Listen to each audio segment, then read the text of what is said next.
saber como é que eu escrevo querendo.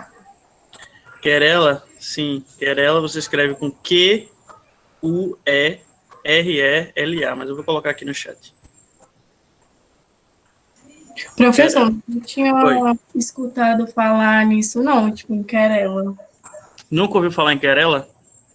Não. Só na fé e na razão, Eu assim, também. distintas, mas querela eu nunca ouvi, A não. querela entre fé e razão. Querela é um termo medieval, né? Por isso que o termo querela entre fé e razão é mais utilizado no contexto medieval. Outra colocação para esse termo é a querela dos universais, né? A oposição entre universais e particulares, que é um outro debate medieval também. Então, é um termo utilizado dentro do contexto do medievo, né?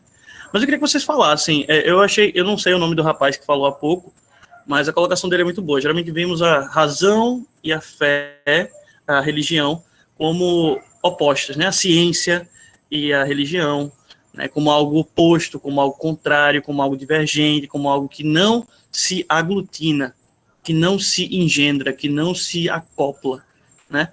Alguém mais teria alguma noção? Por exemplo, a querela entre terraplanistas e o termo que eles usam pejorativamente, terrabolistas. Vocês veem como um debate de fé e razão? Eu nunca tinha parado pra pensar nisso, pra ser sincera. Uhum.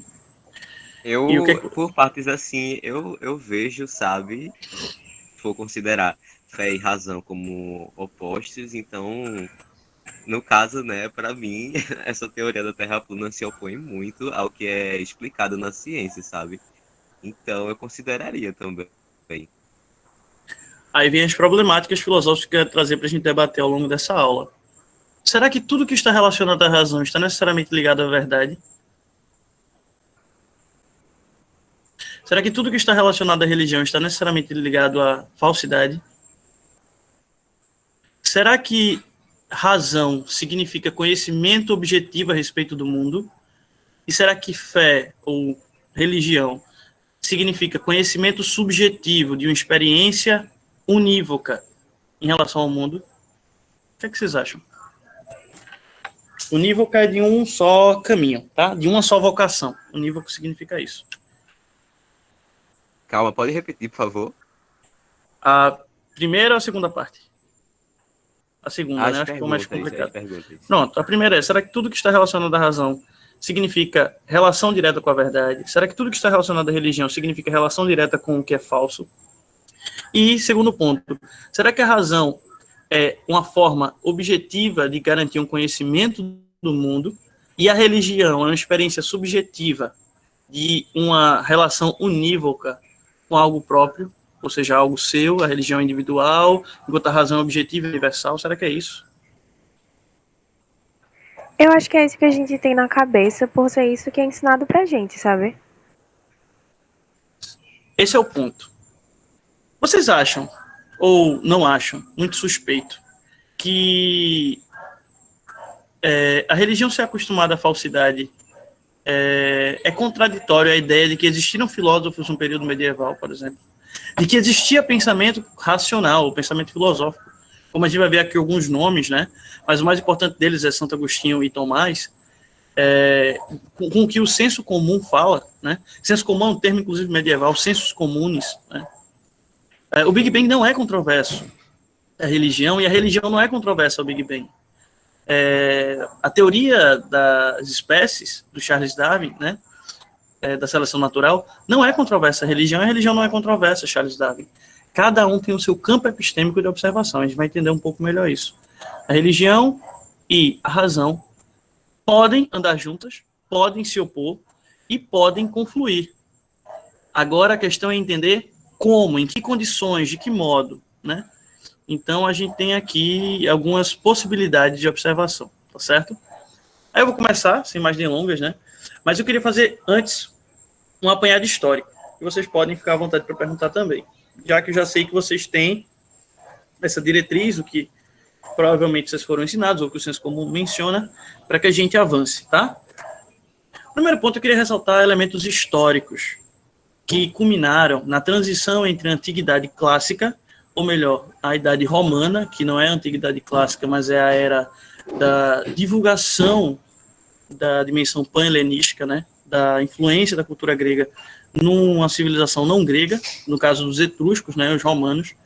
Então, eu acho que o primeiro ponto de incursão do cristianismo contra as tradições tradicionalmente gregas dentro do período romano é a divisão do império por Constantino. Constantino, seguindo a tônica do imperador anterior a ele, faz uma cisão entre o Império Romano, entre o Império Romano do Ocidente e o Império Romano do Oriente. O Império Romano do Oriente se localiza na cidade de Bizâncio e logo posteriormente recebe o nome de Constantinopla, atual Istambul, na Turquia, né? Enquanto o Império Romano do Ocidente se centra em Roma, situada atualmente na Itália, de mesmo nome. Constantino, ao fazer essa cisão, separa também costumes, culturas, observações, dogmas, doutrinas. Constantino faz ainda mais. Constantino, ele coloca, né, como ponto importante a característica de que agora existe dentro de Roma uma liberdade religiosa. Roma não é mais uma cidade de tradição pagã, é uma cidade cristã, porque os cristãos cresceram muito, mais precisamente nos 2 primeiros séculos após a morte de Cristo, e isso estava tomando proporções altíssimas, né? Há um exemplo claro, por exemplo, a filósofa chamada Hipátia de Alexandria, que foi morta por um motim cristão, né? Porque ela era pagã e defendia as ideias filosóficas pagãs, né? Isso por volta do século III, aqui estamos falando do século IV, né? Pois bem, após a divisão do império, Constantino, esse mesmo imperador, promulga, né, o Edito de Milão. O que seria o Edito de Milão? Que foi o que eu mencionei agora. Essa liberdade e a exclusão da perseguição aos cristãos. Os cristãos eram perseguidos, eram mortos. Por isso que você vê nos textos bíblicos dizendo: nós somos perseguidos, nós estamos sendo mortos, nós estamos sendo encurralados, né? A marca da besta, né? Essa questão de marcação, de doutrina, era uma forma que o Império Romano tinha de marcar os seus inimigos. Os inimigos de estados eram marcados, né? Isso ficou impregnado no imaginário cristão até hoje. Então você vê que hoje as pessoas usam termos como: não tome a vacina, isso você está marcando pelo chip da besta. Ou seja, uma atualização de uma marcação a ferro feita em escravos durante o período romano ou inimigos do Estado romano, né? Então, claro que isso influencia as escrituras, porque aqueles que faziam parte do cristianismo, nas suas mais variadas seitas, né, eles tinham impregnado essa noção de perseguição porque o seu Messias foi perseguido e morto, né? Então isso aí fica muito marcado no imaginário. Constantino também, esse cara foi, assim, o pai do cristianismo como a gente conhece hoje, né? A gente pode dizer assim, romano, né? Ele pega e faz o Concílio de Nicéia. O que é o Concílio de Nicéia? É um concílio ecumênico realizado para instituir uma igreja que unificaria todas as seitas cristãs. Seja o cristianismo primitivo, o cristianismo comunitarista, o cristianismo institucionalizado, ou seja, que se engendrava em Roma por meio das instituições, e se cria a Igreja Católica. Nessa Igreja Católica, ela é soberana diante dos outros tipos de cristianismo. Inclusive, um que existia nesse período, que era tão forte quanto, que é a Igreja Ortodoxa, né, que fica na região de Constantinopla, né? Constantino é o imperador e papa da Igreja Ortodoxa, mas devia condolências ao papa da Igreja Católica aqui no Ocidente.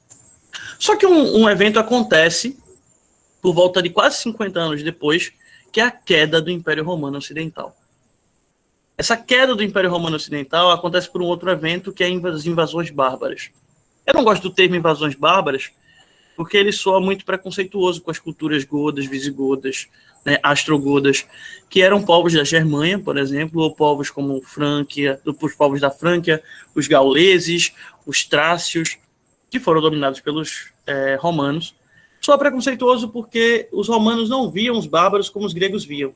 Eles não viam os bárbaros como pessoas irreconciliáveis.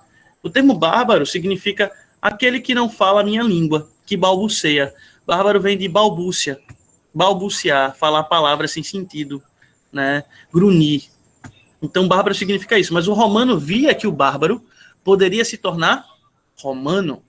Por quê? Essa forma de introjetar no colonizado a visão de que ele é quase um colonizador é muito eficaz. E a gente vê isso de diversos modos até hoje, né?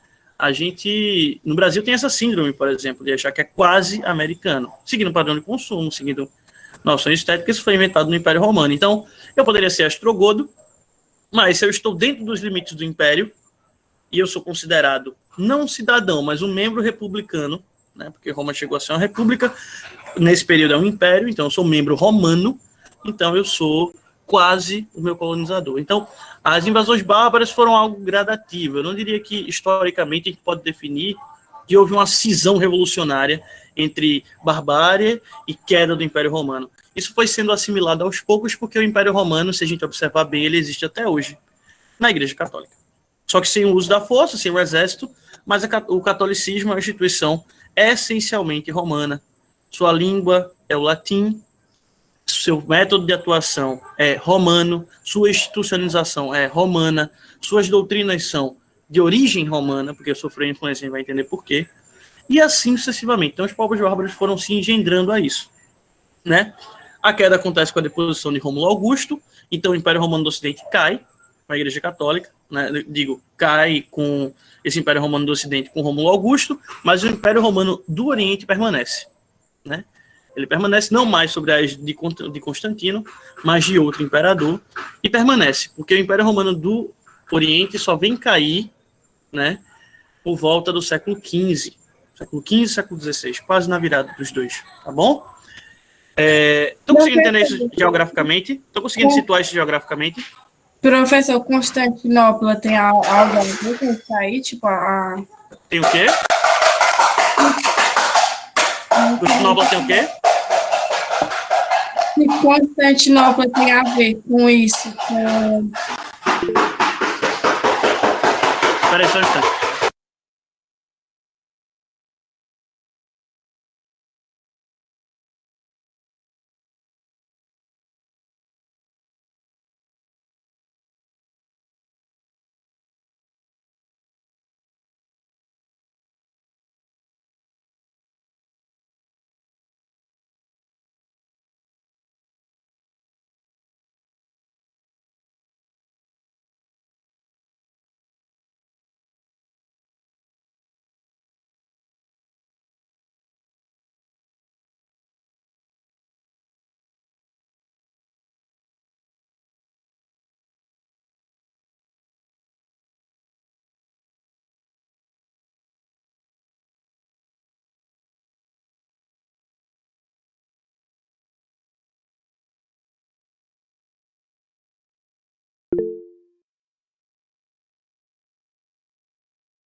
Pessoal, peço desculpas. Meus vizinhos estão fazendo panelaço, minha família entrou no meio, começou. Isso é um problema abismal. Como é que eu vou falar de Constantinopla desse modo, né?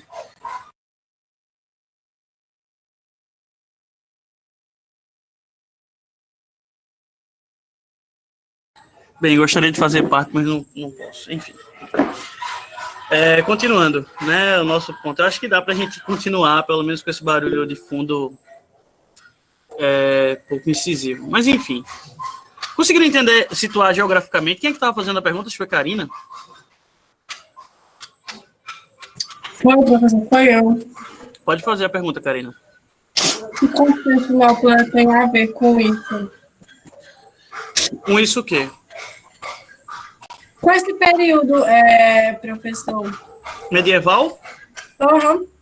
Tudo a ver. Sabe por que tem tudo a ver? Porque também, eu estou perguntando porque o senhor falou de Constantino, né? Uhum. Constantinopla tem tudo a ver com esse período. Por quê? Constantinopla se torna a cidade mais poderosa do período medieval. Se você pensar assim, por que é mais poderosa? Porque quando a queda do Império Romano do Ocidente, se há uma fragmentação do Império, se há uma fragmentação, existem pequenos reinados, que é o período que nós denominamos de feudalismo. São pequenos reinos, né? Um reino mais isolado no interior da França, outro isolado no interior da Alemanha, que não eram França nem Alemanha, mas eram regiões como Frância, como Germânia, né? Em que tinham suas organizações próprias, se a gente pode dizer assim. E a Constantinopla era o território unificado e poderoso como império, né? Então, isso tudo tem um significado muito próprio, muito poderoso, né? E que tem toda a sua confluência, aceitação, exemplificação, que auxilia na nossa percepção do que é a filosofia medieval, tá bom? Mais alguma dúvida, alguma pergunta que vocês tenham a dizer, a fazer?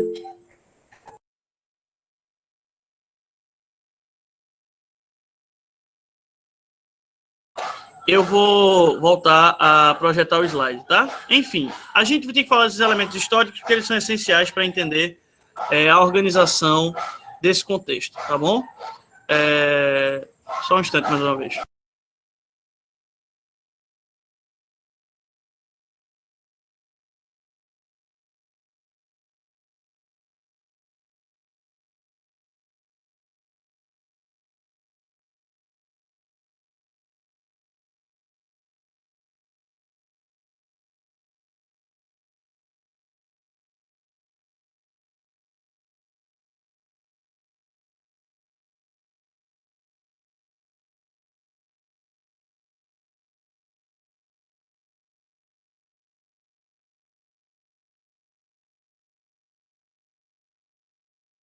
Bem, acho que a gente pode continuar, tá bom? É o seguinte.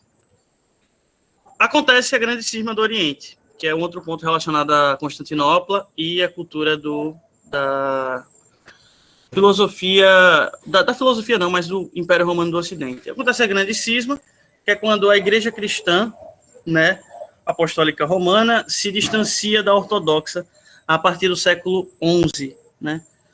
Mais precisamente na segunda metade do século XI, 1054. Os líderes de Constantinopla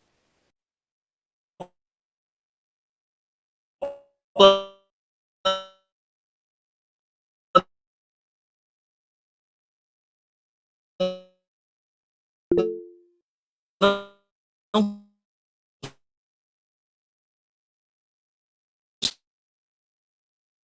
servem mais aos à medida que o parto. Continuando. Então, como é que começa a filosofia? Oi, pode falar. Pode repetir, por favor, porque deu interferência no seu vídeo e no seu som. Certo, enfim. Países que têm tradição ortodoxa são a Armênia, a Grécia, a Rússia, a própria Turquia e outros países mais dos Balcãs, né? Como Bósnia-Herzegovina, né? Romênia, países desse contexto do leste europeu. Dando continuidade, essa cisma... Aquele primeiro tema que estava mostrando no primeiro slide, eu tô esquecida. Pode me dizer? Qual tema? O primeiro slide. Tá aqui, eu voltei a ele, não voltou não? Não. Agora. Elementos históricos, pronto. Saiu. Saiu? Uhum. Esse é o primeiro? Uhum. Pronto. As bases da filosofia medieval? Sim. Uhum. Essa é para anotar aqui, porque senão eu me perdo. Certo. Mas continuando, então é isso, a gente está vendo aí o contexto histórico, né? Conseguiram entender o contexto histórico, estão se organizando geograficamente, né? O Império Romano do Oriente fica numa região mais distanciada, que é a questão de Constantinopla, fica um pouco mais o Oriente. Você sabe onde fica a Turquia, né? E outra coisa. Na Ásia, perto da Rússia, sim. Eu tenho dificuldade nesses negócios de... tipo, antes de Cristo, depois de Cristo. Sim. Aí, tipo, é decrescente, né? Tipo, é do... Quando a gente fala antes de Cristo, é crescente. Quando a gente fala depois de Cristo, desculpa, é o contrário, né? Quando a gente fala antes de Cristo, ao invés de você contar assim, século 242, aí você quer pular para o 245, entendeu? Você decresce, você coloca século 37, desculpa, 237, né? Para falar desse salto temporal até Cristo. Então, é muito tranquilo. A gente fala do século normal. Cristo é a marcação, ao depois e ao antes. Por exemplo, nós estamos nos anos 2021 depois de Cristo. Entendeu? Vai crescendo, vai decrescendo de acordo com o que você quer falar. Agora eu entendo. Entendeu? Uhum. Ficou super fácil. Pronto. O precursor da filosofia patrística, porque é muito importante que vocês entendam essa transição. Por que é importante entender a transição? Porque se a gente parar para avaliar, a gente estava falando de antiguidade até pouco tempo, né? Vocês tiveram que aula sobre antiguidade? Platão, Aristóteles, escolas helênicas, né? Não foi isso? Ou estou enganado? Foi. Certo. A última aula foi sobre Platão e Aristóteles. Aula 4. Pronto. Depois de Platão e Aristóteles, que ficam precisamente no século 3 ou 4 antes de Cristo, se passam aí 400 anos até a chegada de Cristo, desculpa, no Império Romano. Com a chegada de Cristo no Império Romano, né, se passam mais alguns séculos, que são esses que eu mencionei agora, 3 séculos, ou seja, então, de Platão e Aristóteles para cá, se passaram basicamente 800, 700 anos. Essa passagem de 700, 800 anos, que a gente está mencionando aqui, tem um contexto próprio, um significado próprio, né? Que significado é esse? De que, claro que aconteceram muitos fenômenos políticos, eu tentei representar aqui historicamente, mas também houve mudança de pensamento. Só que os cristãos só começam a se engendrar na filosofia a partir da necessidade de fundamentar racionalmente a sua fé. Eles precisavam ter pensamentos que se opusessem diretamente aos pensamentos pagãos, que, mesmo após a queda do Império Romano, tinham uma força monumental. Os não cristãos tinham muitos bons argumentos para não ser cristãos. Isso inquietava, de certo modo, os cristãos novos, né? O precursor dessa ideia de uma filosofia voltada ao pensamento, uma teologia voltada ao pensamento, enquanto filosofia, né, patrística, que tem o nome patrística porque significa pater, e pater é pai, e patrístico porque tem a ver com a noção dos padres que faziam essa filosofia, trouxeram muitos embates. E o embate que a gente vai observar é a relação entre fé e razão. No campo moral, esse alexandrino chamado Filon de Alexandria, né, ele fundiu de modo muito coerente a fé e a razão. Ele considerava que a ética era o itinerário para Deus, uma migração. E essa ideia é até hoje pensada por nós, que nós temos que ir de encontro a uma boa conduta moral para fundir nossa fé com a nossa razão. Agir bem é agir com Deus, né? Isso significaria que, ao mesmo tempo que eu nego certos desejos e prazeres meus, eu me conecto cada vez mais com Deus. Isso é uma noção muito platônica. Platão, ele era um autor, como vocês bem viram, que ele dizia que a gente não deve abdicar do corpo, mas a gente deve abdicar dos prazeres do corpo em nome da busca pela verdade. Filon, ele segue essa tradição, como todos os filósofos patrísticos que estudavam basicamente Platão, liam basicamente Platão, compreendiam basicamente Platão. Então, Filon, ele segue essa tradição de aglutir certos conceitos, né, com bases platônicas de um mundo inteligível e um mundo sensível. O inteligível é o próprio Deus. Então, negar a mim, ser ético para com o meu Deus, negando esses meus desejos, né, nulando a mim, tanto que tem um termo nulidade aqui, ele me liga com o êxtase principal, com o prazer principal, Deus. Mas essa nulidade trazida por Filon está longe de ser uma humilhação, né? Está longe de ser um desejo de morte, né? Para ligar logo minha alma a Deus. Não. Se a gente começar a analisar a história de Abraão, de modo algum, se sentiu perdido porque ele estava com Deus. E mesmo que Abraão não pudesse satisfazer a si, ele estava satisfazendo a Deus, e satisfazendo a Deus, estava satisfazendo a si indiretamente. Conseguiram entender a linha de raciocínio? Pessoal? Sim. Sim. Enfim, Filon, então, ele une estritamente o reconhecimento dos próprios limites, né? Ele consegue perceber que nós, enquanto dignidade humana, temos certos limites e que precisamos ter uma relação Você falou íntima que com ele Deus. anulava o quê?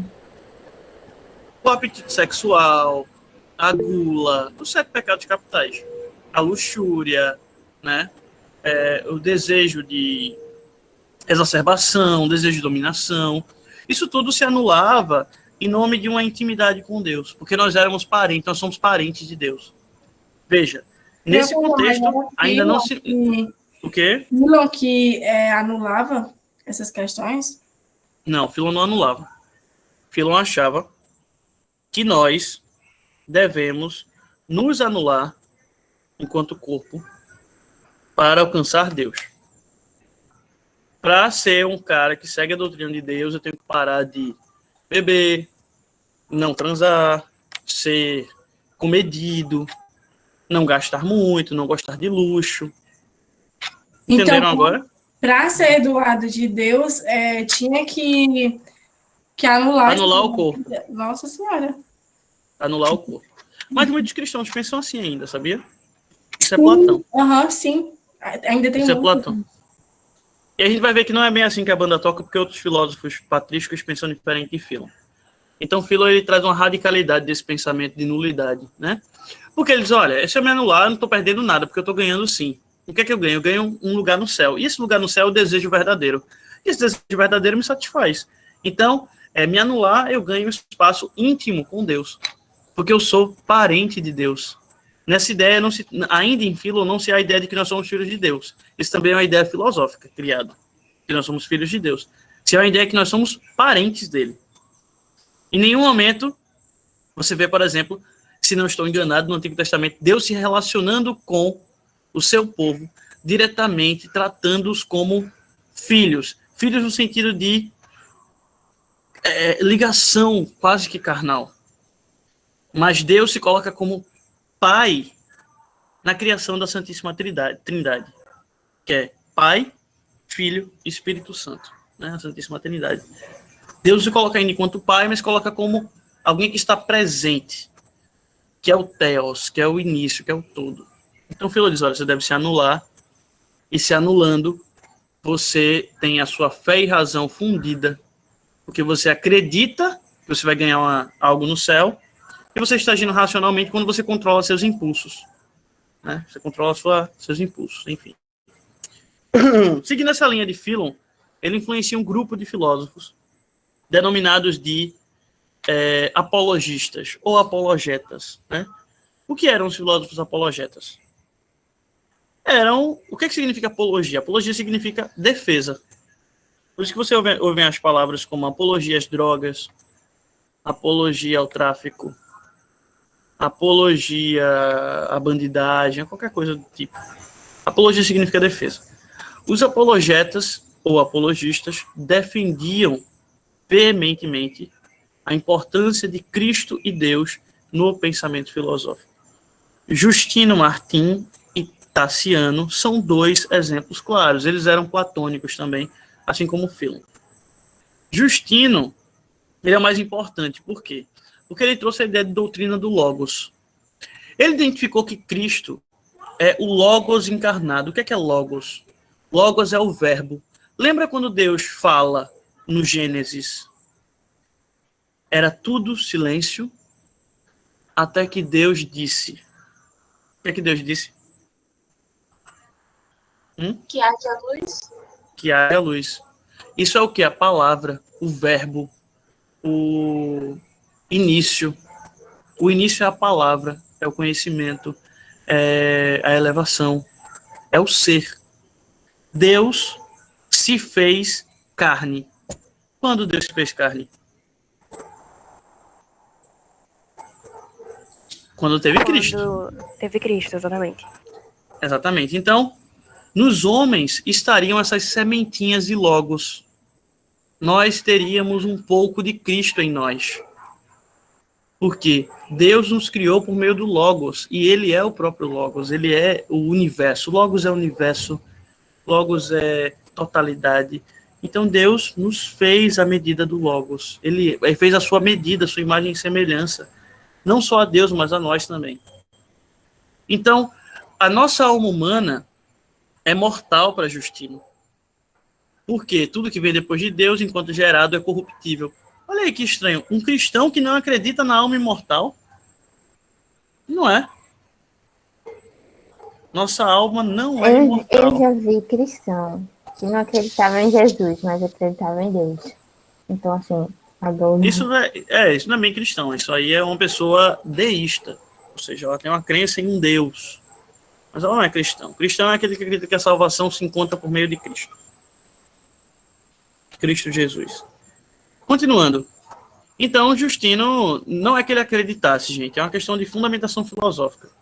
Justino fundamenta na sua filosofia que simplesmente Deus é o Logos encarnado, nossa alma é corruptível, porque ela não pode ser tão sublime como o próprio Deus, que é infinito, nossa alma não pode ser infinita como Deus, né?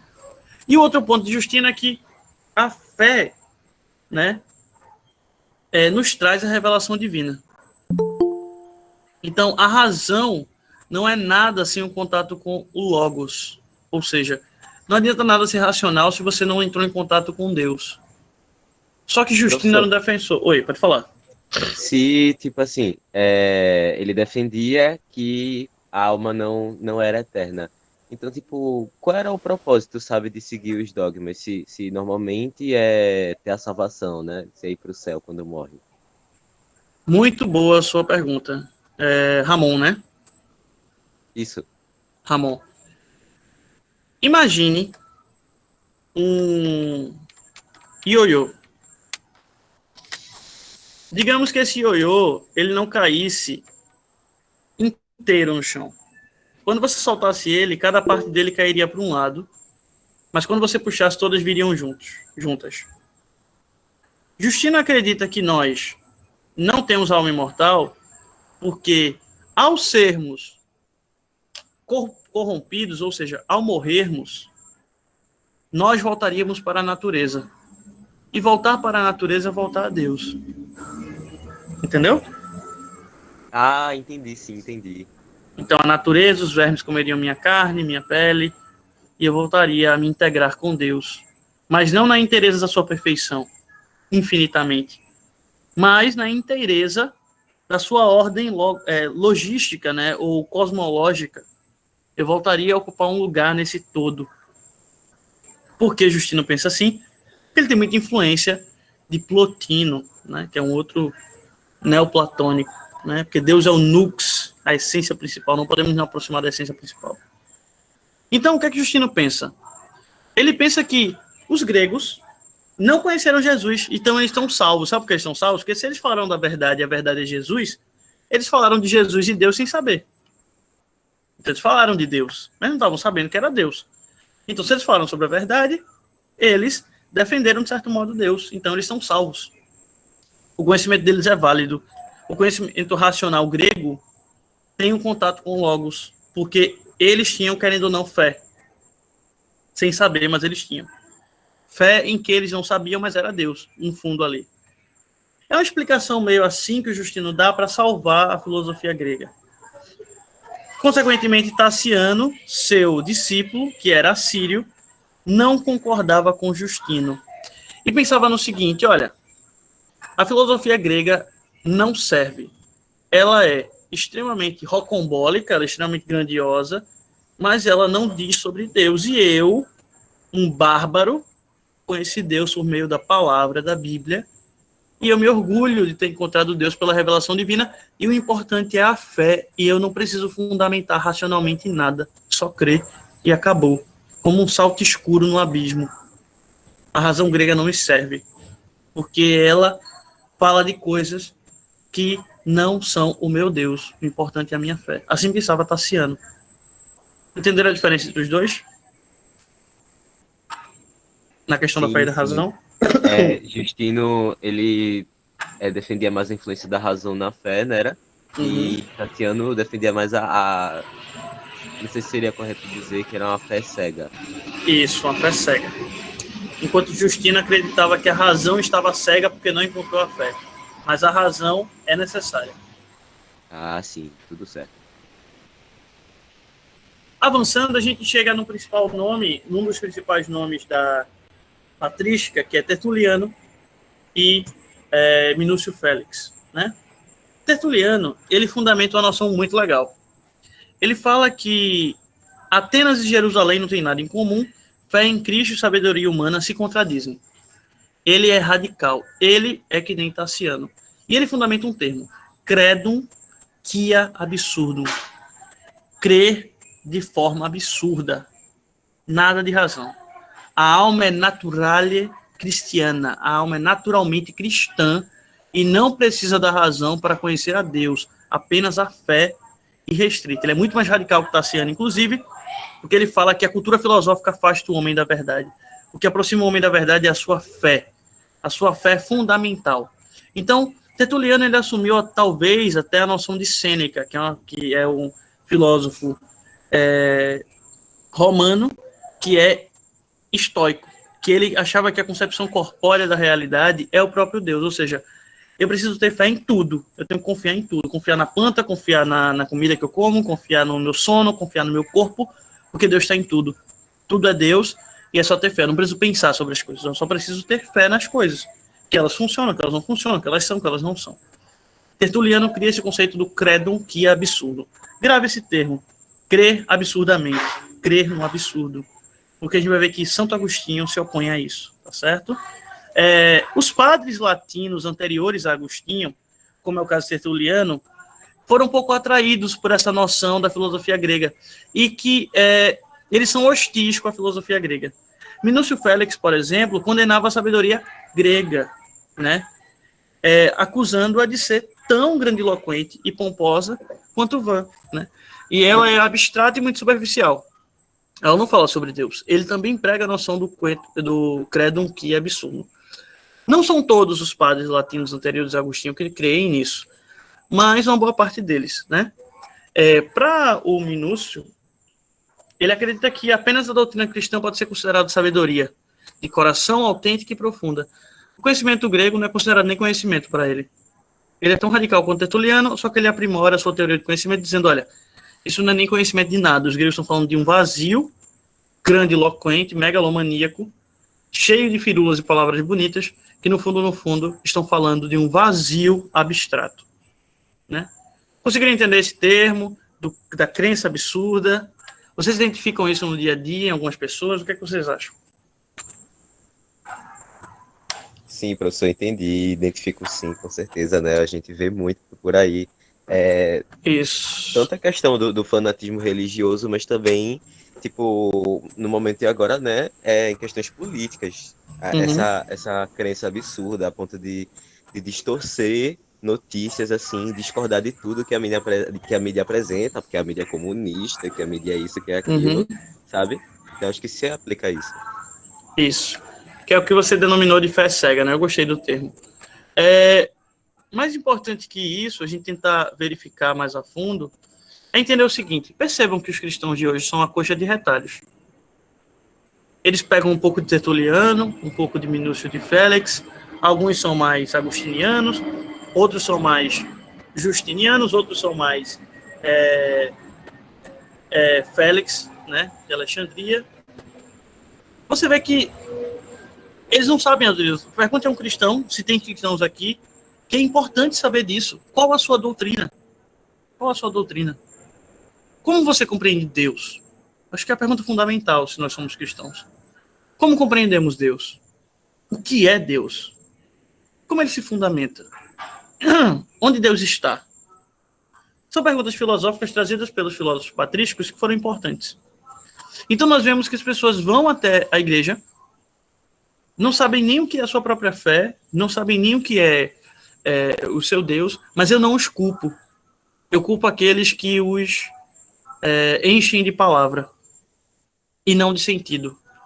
Eu culpo os líderes espirituais, muitas das vezes. Não todos, mas alguns. De não deixar claro para o fiel em que ele crê. Às vezes nem ele sabe. Oi.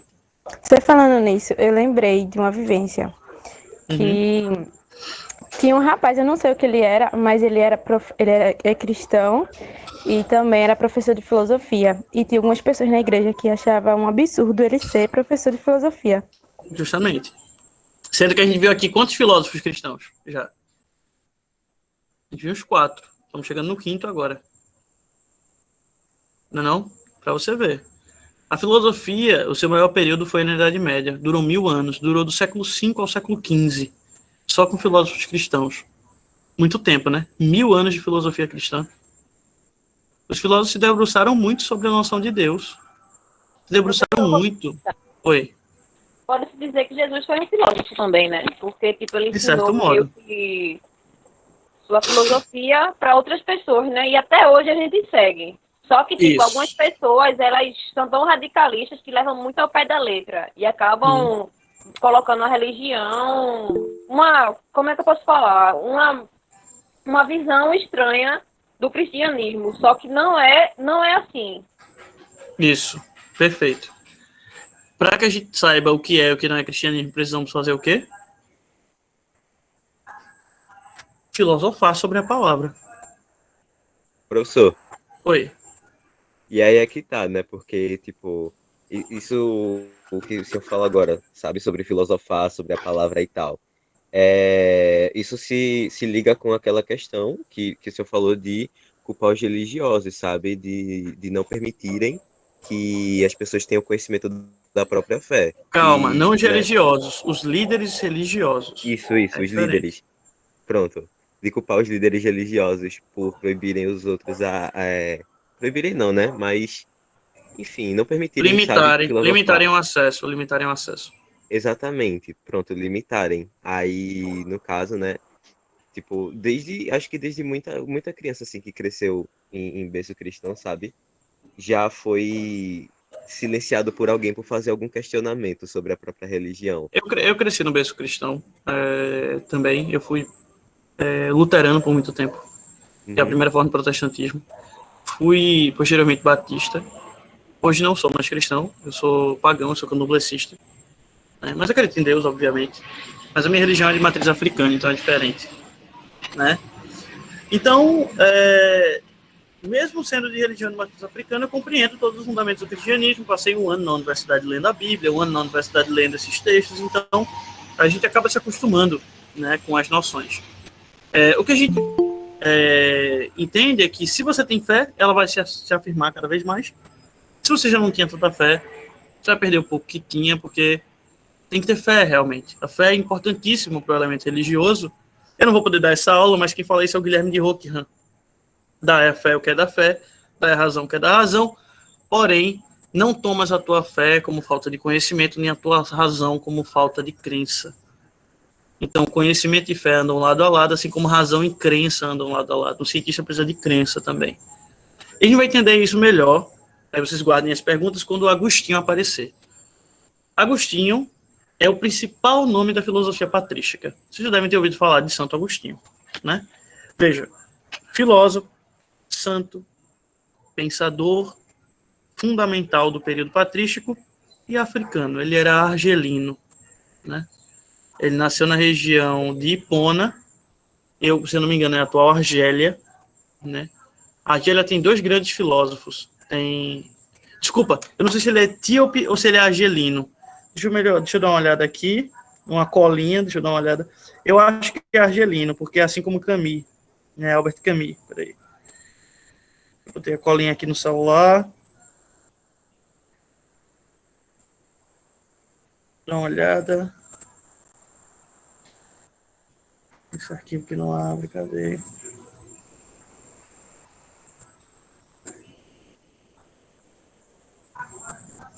Né?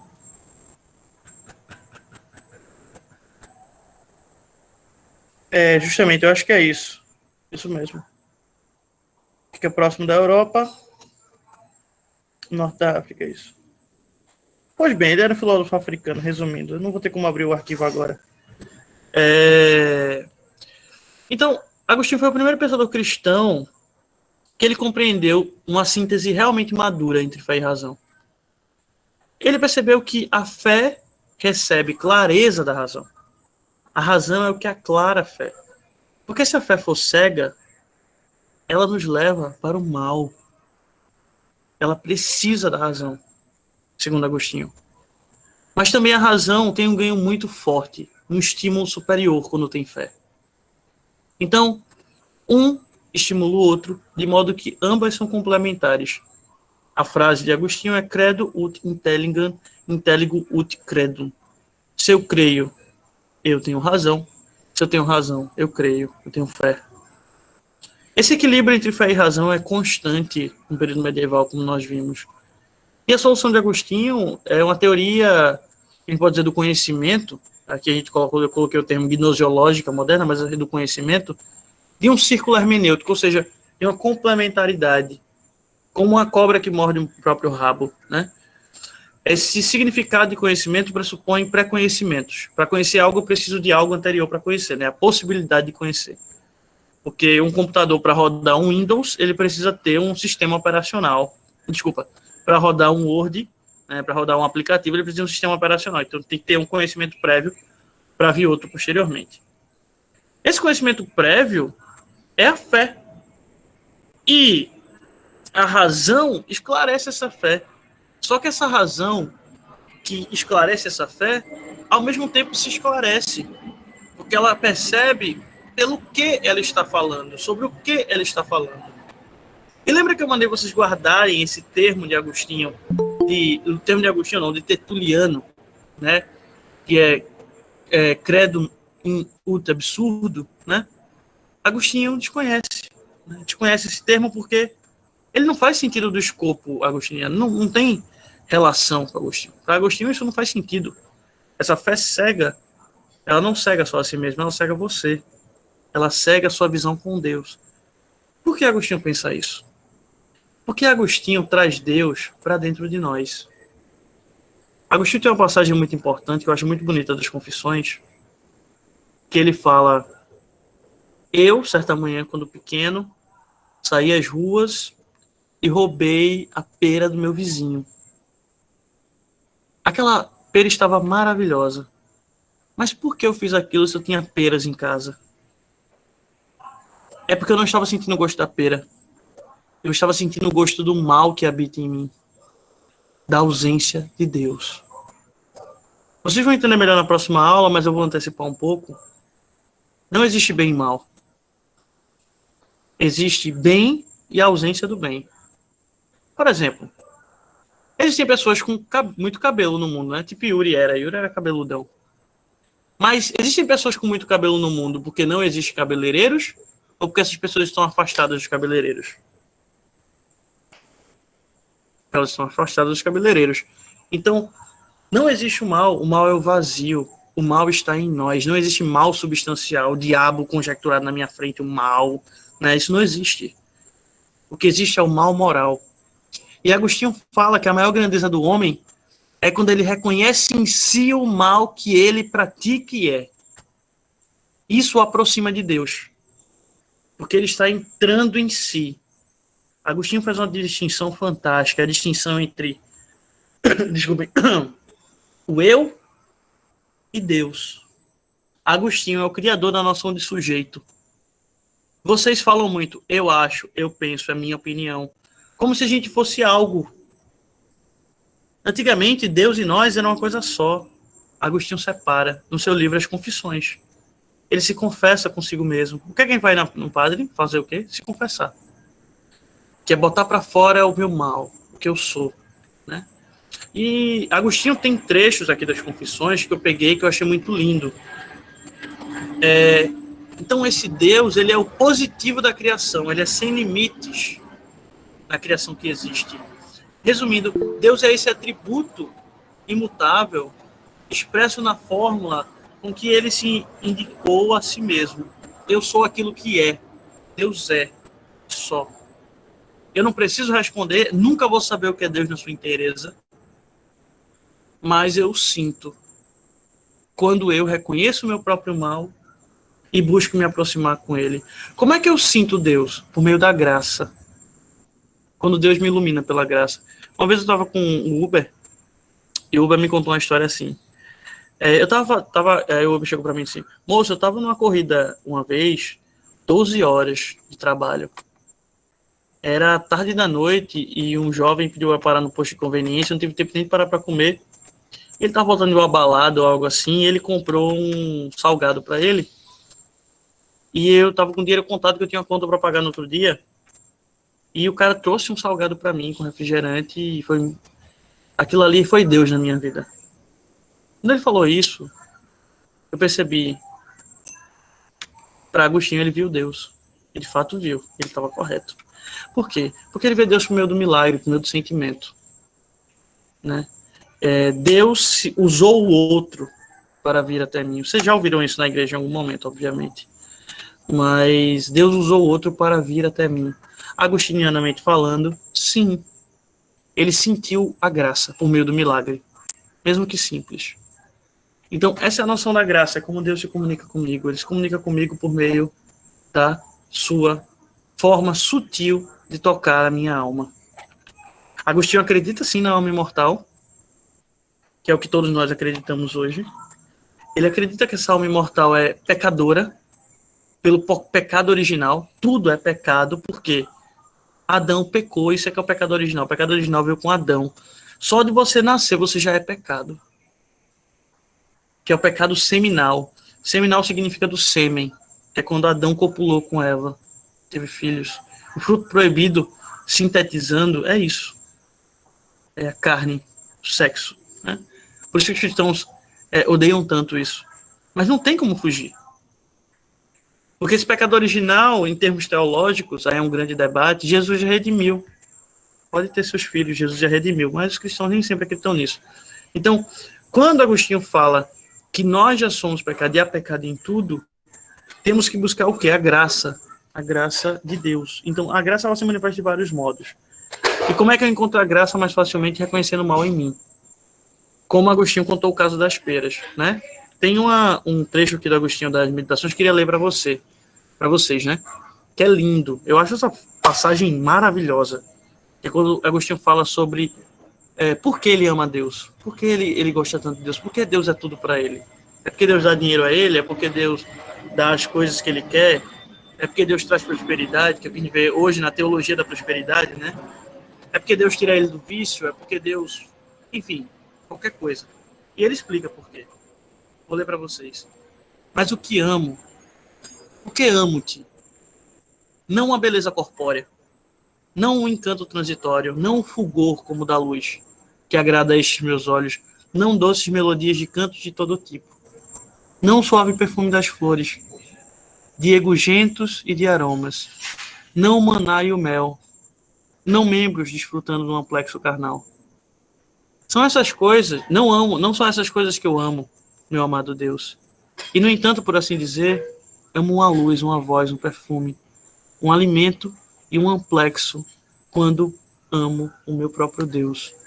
A luz, a voz, o perfume, o alimento e o amplexo do homem interior que está em mim, onde resplandece em mim, em minha alma, uma luz que não se dissipa em lugar nenhum, onde ressoa uma voz que tempo nenhum rouba, onde exala um perfume que vento nenhum dispersa, onde prova um sabor que a voracidade não reduz, onde aperta um amplexo que saciedade jamais dissolve. E é isso que eu amo, quando amo meu Deus. Bonito, né? Ele ama a expressão do próprio Deus em si, a quietude da alma, a graça. Então, o Deus agostiniano, ele é o Deus da revelação da graça. Não é o Deus da revelação da graça por meio da palavra, por meio da dádiva, por meio do externo, né? Ele cita o que? O vento, o perfume, o aroma, a voz. Não. É o interno. Agostinho diria, quer conhecer a Deus? Conheça a si mesmo. Reconheça onde está o mal. Reconheça onde está o seu bom. Reconheça onde está a graça. Né?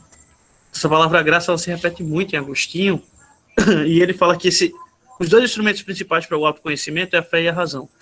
Você usando os dois, você consegue encontrar em si Deus. E não no mundo, não no outro, não na Bíblia, mas em si. Né? Conseguiram entender Agostinho de Hipona?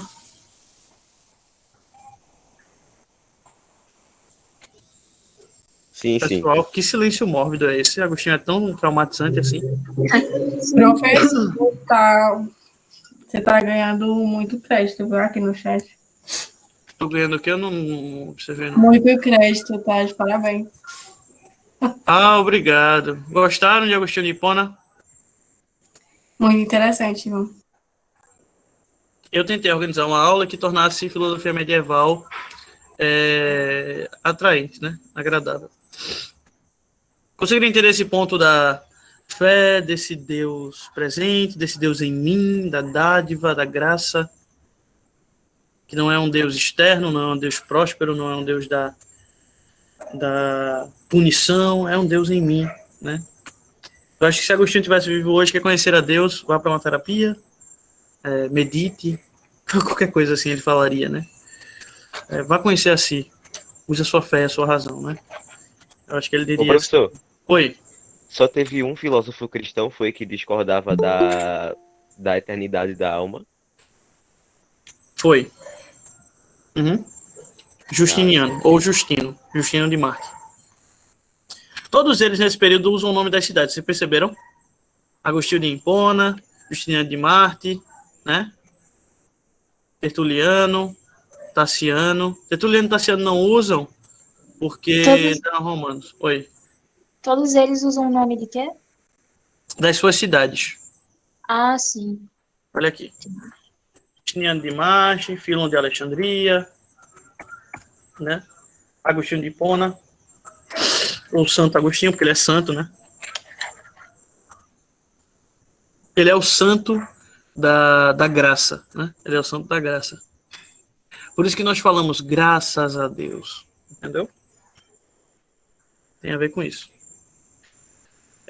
Agostinho foi, assim, impecavelmente o mais célebre desses autores. Para finalizar, uma última citação dele. Que profundo mistério é o homem, e no entanto, tu, Senhor, conheces até o número dos seus cabelos, que em ti sofre redução. E, entretanto, é mais fácil contar os cabelos dele, do homem no caso, do que os afetos e os movimentos do coração. Nem Deus sabe o que habita no teu coração. Sabe por que nem Deus sabe o que habita no teu coração? Porque Agostinho criou o conceito chamado de livre-arbítrio. Deus te criou com a liberdade de escolha, o livre-arbítrio. Quase que eu me esqueci desse conceito fundamentalíssimo. Tu tens a certeza da pureza ou da negritude do teu coração. Tu que fazes o que queres. Deus te deu a possibilidade de voltar à graça ou de te recolher ao teu próprio mal. O homem, para Agostinho, é o seu próprio diabo. Não há diabo, não há mal substancial. Só há mal moral. Há mal moral, há mal consigo, há mal com o outro. Esse é o mal moral. É o mal de mim comigo mesmo. De me satisfazer com coisas que me fazem mal, mas não me fazem mal ao outro. Porque imagina, Agostinho está debatendo com os maniqueístas. O que é maniqueísta? Maniqueísta acreditava que o universo é formado por uma disputa de forças. Que é o que a gente acredita normalmente. Entre o bem e o mal. Que o bem e o mal têm um poder idêntico. E eles se degladeiam. Vocês nunca pararam para pensar? Se Deus é tão poderoso, por que ele nunca matou o diabo? Vocês nunca perguntaram isso para um cristão, não? Se Deus é tão poderoso, por que ele não extirpa o mal? Agostinho responde. Porque o mal não é algo a ser extirpado. O mal é você que cria. O mal é você. E Deus não vai te extirpar porque ele te ama. Ele quer que você extirpe o mal em você e volte à graça. O diabo não tem força. O diabo não tem força na criação. Você que criou o seu próprio diabo. Você que dá força a ele. Porque ele mora em você. Não existe uma degladiação de forças que os maniqueístas acreditavam, porque Deus é tudo, ele é o todo-poderoso. Como é que pode haver alguém com a mesma força que ele para se opor a ele? Não dá, o diabo não tem como se opor a Deus. Não tem como haver uma ambivalência, uma dualidade. Deus é uno. Não há algo semelhante a ele. Então o diabo não pode ser semelhante, Deus é único. A explicação é que você é livre, você tem um livre-arbítrio. Tanto para se reaproximar da graça, como para fazer renascer o mal em você. O nome dessa questão é o problema do mal. E ele é importante por quê? Porque ele está relacionado com a fé e com a razão. Como é que eu me aproximo do meu bem e distancio do meu próprio mal? Tendo fé e tendo razão. Pensando sobre mim, ao mesmo tempo que eu acredito na minha melhora. Acredito nas minhas soluções, desculpa mais uma vez. Então, eu tenho que tentar me entender, me introjetar, me amar. Quando eu amo o mundo a partir de mim, e não querendo que o mundo seja o que eu sou, eu amo a Deus. Eu aceito o mundo, eu amo o mundo a partir de mim. Quando eu amo só a mim, quero que o mundo seja como eu quero que o mundo se comporte como eu quero, eu estou amando o mal. Moral. Ficou claro?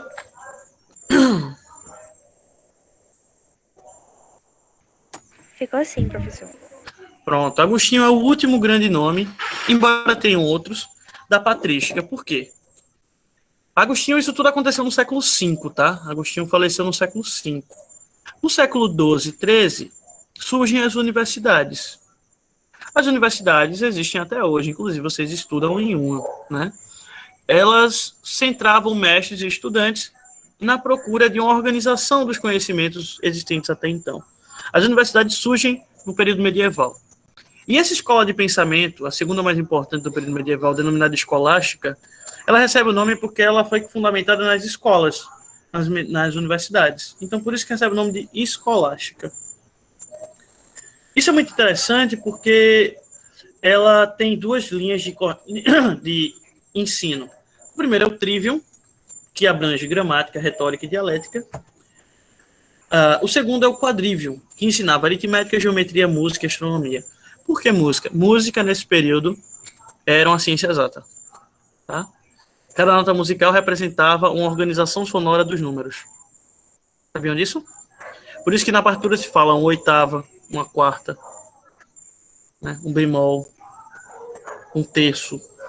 Porque a música era a organização sonora dos números no quadrivium e era ensinado nas universidades medievais. Né? Só que os escolásticos disseram: Agostinho, essa tua conversa aí de que fé e razão tem que andar lado a lado está toda errada. O negócio é todo mundo ser convencido que tem que acreditar em Deus racionalmente. Eles instrumentalizam a razão. O dogma religioso tem que ser racional, bem argumentado, bem estruturado, gramaticalmente, retoricamente e dialeticamente. O cara tem que saber falar sobre Deus. Se não fala sobre Deus, não está falando de nada. Tem que falar sobre Deus muito bem. Tem que ser muito bem argumentado. Muito bem argumentado, muito bem fundamentado e muito bem escrito a respeito disso. Essa é a ideia escolástica. Uma determinância do conhecimento sobre Deus que apresente uma forma tão convincente de argumento que o cara não tenha saída a não se acreditar em Deus. Vocês veem isso em algum tipo de cristianismo hoje? Alguma denominação cristã hoje segue esse ensinamento?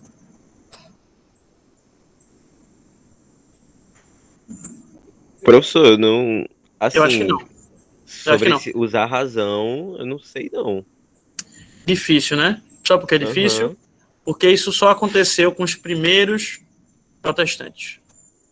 Os calvinistas, os luteranos e os anglicanos usavam a razão acima da fé. Lutero era um racionalista. Quem lembra, vocês já estudaram sobre a Reforma Protestante?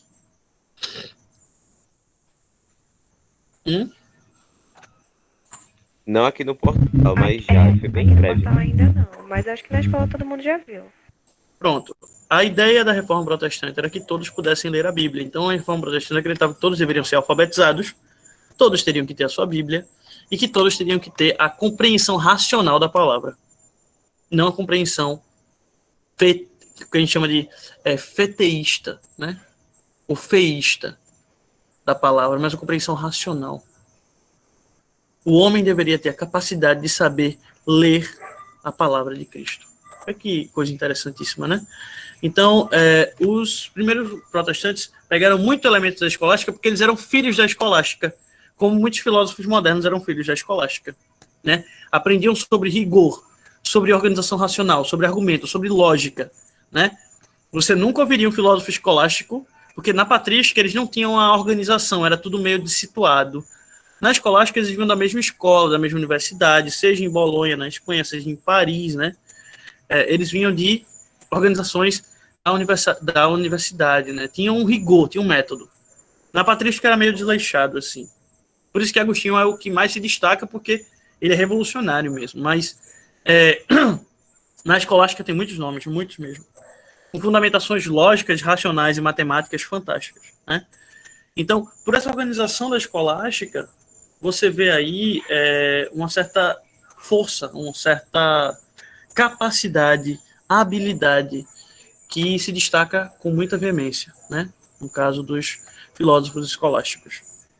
Aí você vai perguntar, como, professor, se organiza isso? Bem, vocês vão entender o argumento racional que eu estou querendo trazer aqui. Se a gente definir o nome de escolástica por escola ou universitas, a gente pode perceber que tem um eixo básico de fé e razão, né? Que eles usam a razão como fortalecimento da fé. Não é que a razão é o pressuposto principal. A filosofia é um instrumento. A filosofia não tem importância para Agostinho que é complementar. Não.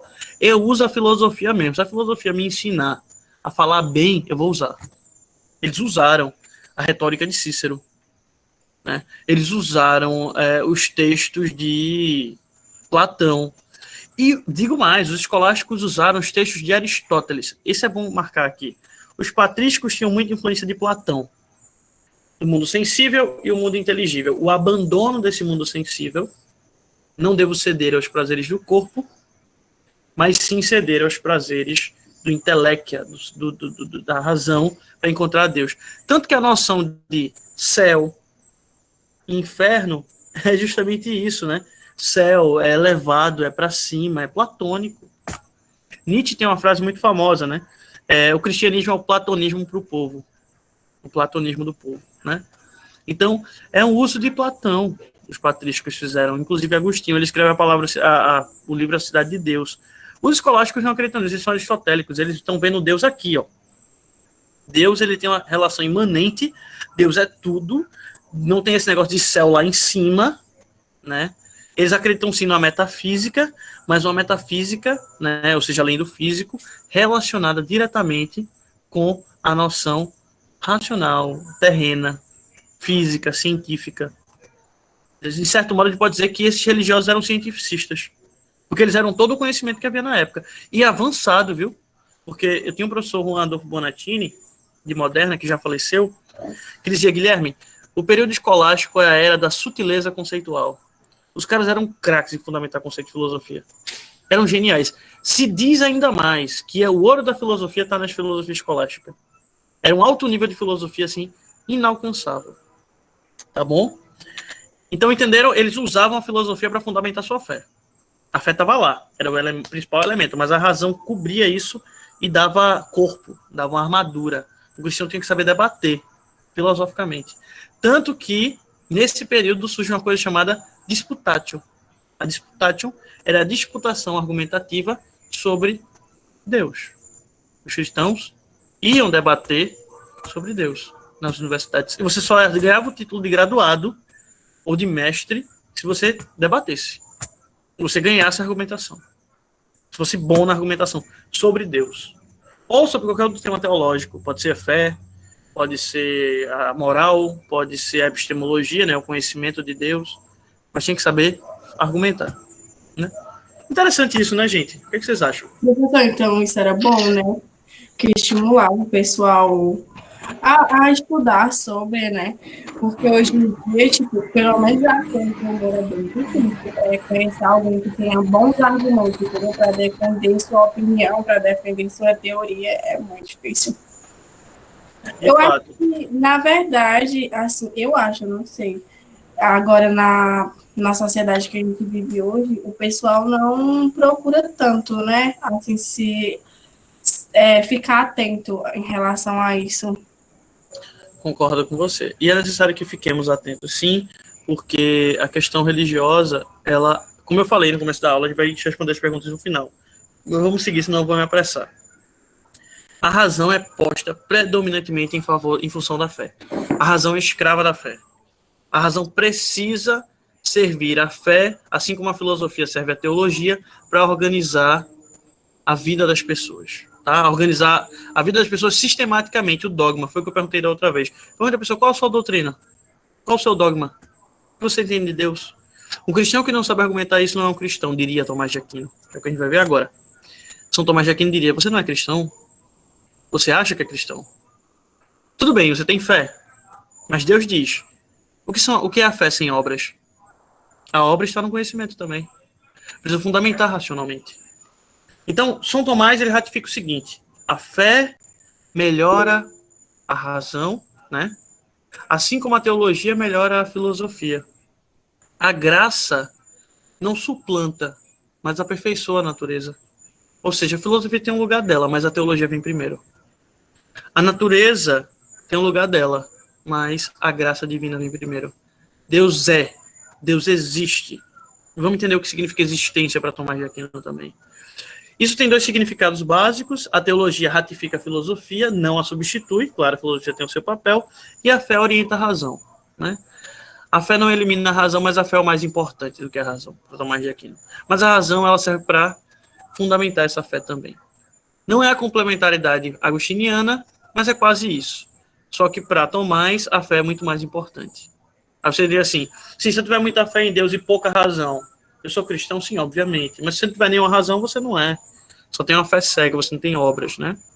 A filosofia é como um preâmbulo fidei. Ou seja, tem sua autonomia, o que é preâmbulo fidei é um primeiro contato com a fé. Quando você está estudando filosofia de forma simples, você está tendo contato com verdades. Mas essas verdades só vão fazer sentido se você tiver fé em Deus. Nós vamos ser um bocado de verdade de espaço para Tomás de Aquino. Entenderam agora? Não adianta nada conhecer muita coisa se você não unifica isso. E o que é que unifica isso? A fé em Deus. Porque a filosofia formula métodos, instrumentos não assimiláveis à teologia, mas a teologia pega esse primeiro momento do conhecimento e dá uma liga, né? Porque ela é mais importante. E a filosofia serve para fundamentar a argumentação, ela é um instrumento. A filosofia é um instrumento, não é uma coisa para falar sobre a verdade, ela é um instrumento, seja na linguagem, seja no conhecimento, seja na reflexão. Bem, essa diferença está no fato de que a primeira, né, no caso, oferece um conhecimento imperfeito, no caso da filosofia, daquelas coisas que a teologia está em condições de esclarecer. A filosofia, ela oferece um conhecimento imperfeito, enquanto a teologia esclarece esses aspectos. E essa teologia, ela deixa muito clara, do ponto de vista do que é a coisa. Então, para São Tomás, nós devemos sim buscar conhecer. Porém, desculpem, eu vou desligar agora a compartilhamento, que vamos conversar sobre, já acabou o slide. Porém, nós temos que entender que mais importante que tudo isso é a nossa percepção da fé. Ou seja, a razão só serve como instrumento de organização. Tomás, o que Tomás pensa de Deus? Bem, para responder essa questão sobre Tomás e Deus, eu queria levantar alguns pontos, tá bom? Tomás, ele percebe que Deus, ele tem 5 princípios. Por que ele usa princípios, que é um termo filosófico, aquilo que vem primeiro? Porque ele fala que a teologia é o lugar da verdade, é o lugar do ser de Deus. E a filosofia me auxilia a encontrar esse ser de Deus, porque ele é tão maravilhoso, essa verdade da teologia, a verdade da fé, que eu preciso de um instrumento, o instrumento é a filosofia. Então eu vou usar o termo primeiro, princípio, né? Então tem 5 princípios para entender Deus. O primeiro é que Deus é o motor imóvel do mundo. Vocês estudaram o motor imóvel em Aristóteles? Não, ainda não. Pois bem. O motor imóvel é aquele que cria e não é criado. Ele já é. Ele cria e não é criado. Ele é o que dá o primeiro movimento do mundo. Por exemplo, uma árvore é uma semente, né, que cai de uma árvore, ela cresce, dá frutos, vira outra semente, que cai, vira outra árvore, e esse ciclo na natureza se perpetua. Qual foi a primeira árvore? Qual foi o primeiro princípio? Deus. Então, quem criou Deus? Uma relação causal, né? Se Deus é a causa daquilo, qual a causa de Deus? Deus é causa sui, Deus é causa de si mesmo, Deus sempre foi, Deus é. Não há tempo em Deus, há eternidade. E Agostinho, e São Tomás pega isso de Agostinho, que diz que Deus é a eternidade, nós que temos tempo. Deus não, Deus é o eterno. Então, quando Deus nasceu, quem criou Deus? Você pode perguntar isso. Deus sempre foi. Mesmo antes da gente, mesmo depois de nós. Deus sempre é. Deus é o tudo. Aí vem a segunda parte. Deus é causa eficiente. Tudo o que ocorre por meio da intervenção de Deus. Deus, além de ser causa que não é causada, causa sui, Deus, consegue perceber que São Tomás já fica um pouco mais difícil que Agostinho, né? Pessoal? Porque ele é bem aristotélico. Sim. Pois bem, vou explicar melhor. Deus é causa eficiente, então tudo que acontece no mundo foi por causa de Deus. Deus quis, acontece. Deus é a causa de todos os efeitos e de todas as causas subsequentes. Se cai um copo aqui de minha mão, Deus foi a primeira causa. Embora a causa dele ter caído foi até derrubado. Mas Deus é uma causa anterior a essa. Foi pela vontade e benevolência de Deus. Agostinho tem como terceiro princípio o ser necessário e o ser possível. Tudo é acidental na natureza, exceto Deus. A gente não pode imaginar uma natureza sem Deus. Deus é a única coisa necessária no mundo. O fato de eu ter nascido negro ou de eu ter nascido branco não é uma condição necessária. O fato de eu estar aqui agora ou não estar aqui não é condição necessária. A única coisa necessária no mundo é Deus. O resto é acidente. Aconteceu acidentalmente, sem motivo aparente. Até nós estarmos vivos é um acidente. Mas Deus é o necessário. E Deus pode querer que você esteja vivo agora, mas as coisas que a gente faz são meramente acidentais. A gente não tem essa força de causar necessariamente os efeitos, né? Aí tem o quarto ponto, que é os graus de perfeição. Deus tem o seu grau de perfeição, né? Deus é aquilo que nos pode pensar nada maior. Ele é o perfeito em excelência. E as coisas se assemelham a Deus. Então, se você, por exemplo, professor, como é que eu tenho uma noção de perfeito se eu nunca vi nada perfeito na natureza? Nunca pararam pra pensar nisso, não?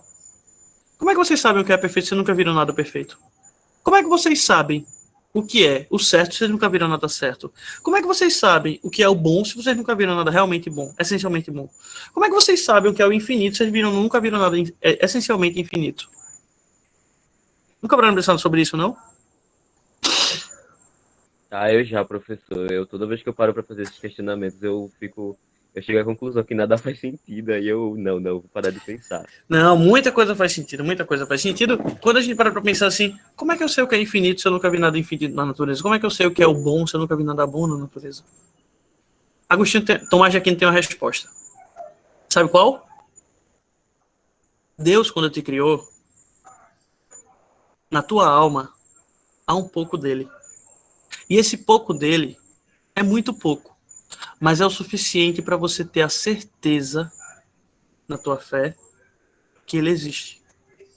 E o vazio que há em tu é a tua necessidade de se reconectar enquanto pouco ao uno. Você tem vontade de voltar. Porque esse teu pouco te dá uma garantia. Te dá uma garantia de que existe o imperfeito e existe o perfeito. Existe o certo e existe o errado. Existe o bom e existe o mal. Então, esse pouco que Deus deixa em ti te leva a crer que você precisa dele. Essas são as escalas de perfeição. Oi. Foi Tomás de Aquino que disse que o vazio que existe no coração do homem é do tamanho de Deus? Isso, foi ele que falou. Boa frase, boa citação. O vazio que existe no coração do homem é do tamanho de Deus. Professor, eu vi esses dias uma publicação, não lembro se foi no Instagram, que falava que quando você começa a se questionar se você está triste, você está afastado de Deus, é porque você realmente está precisando se conectar com Deus. Quando você começa a se questionar, é porque você precisa se reconciliar com Ele, entendeu? Perfeito, perfeito. E quando você está bem com Deus, você está em paz, você conversa com Deus, você não tem esse tipo de questionamento, você não começa a se questionar sobre isso. Isso. Eu achei isso bem importante, porque é verdade. Eu falo por mim mesmo, entendeu? Ultimamente, quando eu me sinto muito vazia, eu sei que é por conta que eu estou um pouco afastada, entendeu? De Deus, eu peguei por mim. Mas aí que vem a pergunta, Karina. Qual é o seu Deus? O que é Deus para você? Essa é a questão. Nosso Deus é o mesmo, para Tomás de Aquino, Agostinho. Mas nós precisamos saber o que a gente compreende dele. Será que é suficiente? Será que a gente cultua da forma que merecia? O meu Deus é o mesmo que o de vocês. Talvez cristãos, eu sou candomblessista, mas meu Deus é o mesmo. Meu culto é diferente. Desculpem. Meu Deus tem um outro nome, mas é o mesmo nome que o de vocês. Ele é totalidade. Meu Deus é totalidade. E Zambi, né? Meu Deus é Zambi. Eu tenho a liberdade aqui no pré-vestibular que eu não tenho, por exemplo, escola para falar isso, mas, meu Deus, é Nizambi. Zambi é um nome para Deus. O Deus de vocês é Jeová, Tem Yahvé. uma passagem também na Bíblia. Eu não sei bem como é ela e nem sei o capítulo. Eu sei que fala que a gente não pode, né, ter esse tipo de questionamento em saber quem é Deus, porque você já está meio que quebrando, entendeu? A questão da religião, a questão da fé. Tipo, que a gente não deve estar fazendo esses questionamentos de quem é Deus, como é Deus, entendeu? Eu já vi isso, mas, assim, eu não sei, Karina, eu já vi. Karina, pensa o seguinte. Se Deus não quer que a gente pense, por que ele nos deu razão? Então, Por quê? tantos questionamentos, né? Justamente, você tem que questionar. A pergunta é essa, por que ele te deu razão, então, se ele não queria que você pensasse sobre isso? É É isso exatamente que... isso, professor. É muito Tipo, perfeito. eu tava pensando, tipo, como Porque antigamente, Deus... sabe, tinha vários questionamentos sobre Deus e tal. Já hoje em dia não se tem muito isso, sabe? Se tem, Ramon, se tem. A questão é Tipo, que nós vivemos numa sociedade em que o nosso Deus é o capital. Nosso Deus não é sim, abstrato. sim. Nosso Deus não é metafísico. Nosso Deus, ele é físico. Ele cabe, né, eu adoro essa frase do Mano Brown. Em São Paulo, Deus é uma nota de 100. Né? Então, percebam, é uma questão de valor cultural, né? Nosso valor cultural é diferente. Vocês vão aprender muito bem isso em sociologia, né? Um coordenador de vocês, que é Gabriel, que é meu amigo de infância aqui, né? Coordenador geral de sociologia, é meu amigo de infância, eu acho que ele dá aula para vocês também. E continuando sobre esse ponto, só para a gente finalizar, Tomás, eu vou abrir para observações, né? Que já extrapolou o tempo. Seria o seguinte: aquilo que há de mais perfeito, de mais bonito, de bom, é Deus. Não há nada nesse mundo aqui que vocês vão encontrar que é perfeito, bom, bonito. Só Deus. Então, essa é a visão de Tomás de Aquino. O outro elemento de Tomás de Aquino importantíssimo é: Deus é o governo supremo. Você não vai conseguir encontrar nenhuma ordem nesse mundo se não for Deus. Deus é o governo supremo. Ele é a organização de tudo o que é. Porque Deus é, então ele é tudo. Deus está no bater de asas de uma borboleta a o cair da gota de uma chuva. Deus está no mover de um planeta ao mexer de agora essa minha mão. Deus é tudo. Deus é o ser supremo, entende? Então, a perfeição está nele. Olhe para a natureza que você verá Deus. Olhe para você que você verá Deus. Tomás de Aquino só ampliou o que Agostinho disse. Não, Agostinho, Deus não está só em mim. Ele está em tudo. Absolutamente tudo. E essa noção que Tomás de Aquino traz e que a gente pode dar encerrado e abrir para observações. Aí fica a critério de vocês continuarem na sala, não continuarem. Gostaria de saber se Yuri queria fazer alguma observação, trazer algum ponto para colocar para vocês. E queria saber também o feedback, o que, é que vocês acharam, se foi interessante, pertinente. E compreendo isso. Agora eu deixo para a Karina uma questão e deixo para Ramon uma questão. Karina, se Deus não queria que eu pensasse sobre ele, ou que refletisse, ou que questionasse, por que me deu o dom de questionar? Ramon, se Deus é tão aberto assim para me dar o questionamento, o que é que Deus quer de mim, afinal de contas, enquanto não divino? Será que posso ser imortal? Mas eu achei interessante aqui uma colocação feita por... Deixa eu subir um pouquinho. Eu acho que foi Dandara, não. Não, foi. Ele foi Dandara. Só um momento, Karina. Dandara falou um lance muito interessante. Minha mãe falou isso. Justamente, a filosofia medieval é a filosofia do dia a dia, dos cristãos. Nós somos sociedade cristã. Gente, filosofia está em tudo. Tudo. Vocês que não veem. As pessoas falam de filosofia sem perceber. O tempo todo. Seus pais conhecem filosofia, só não sabem de onde vieram as noções. Mas o mundo está permeado por ideias. A sua missão é saber aonde elas nascem e como elas atuam. Se você não sabe onde elas nascem e como atuam, você será escravo daqueles que criaram as ideias e eles vão querer levar você para onde eles quiserem. A filosofia é uma chave que liberta você da dominação das ideias. Não existe pessoa que não tem ideologia. Isso é uma abstração burra. Ideologia é conjunto de ideias. Todo mundo tem um conjunto de ideias. A questão é que ideologia se ligou à noção de dominação. Todos nós temos ideologias. Um conjunto de ideias sobre algo que a gente nem sabe o que é, mas que nos domina. Aquele que diz que o outro é alienado e ele não, é o mais alienado de todos, porque não reconhece a sua própria alienação. E isso é agostiniano. O mais malvado é aquele que diz que todo mundo é mau e ele não é. O mais perverso é esse. E Agostinho vai dizer assim, e o mais ignorante diante de Deus é aquele que diz que eu sei o que é Deus. E não sabe, porque ele é tão pequeno que ele não sabe. Aquele que vira para você e diz eu sei o que é Deus, não sabe o que é Deus. Nunca soube, nem vai saber, se continuar pensando assim. Porque ele não reconhece a sua pequenez diante da grandiosidade desse Deus. Então, investiguem as ideias. Eu acho que o que eu quero deixar para vocês aqui como pano de fundo é, não precisa ser filósofo. Só precisa perguntar o que eu estou perguntando para vocês agora. Aprender a perguntar é filosofar. Eu passei 5 anos na universidade para aprender a perguntar. E eu até hoje só pergunto. Você vai dar, professor, você sabe da sua vida? Rapaz, não sei não, sei que eu pergunto muito. Por exemplo, hoje eu não sei porque eu escolhi vir para casa da minha mãe fazer a aula de vocês aqui. Eu acho que tinha um jardim, eu achei mais legal, porque minha casa é um apartamento muito apertado. Mas teve panelaço, teve não sei o que lá. É a casa da minha mãe, fazer o quê? Mas você sabe, para você ver, eu pergunto. Mas certezas, aí é uma longa trajetória de vida. Inclusive, peço desculpa a vocês, né, pelos atrasos ao longo aí da aula, mas espero que eu acho que foi bom, né? Acho que foi agradável e queria agora ouvi-los, né? Falei bastante já.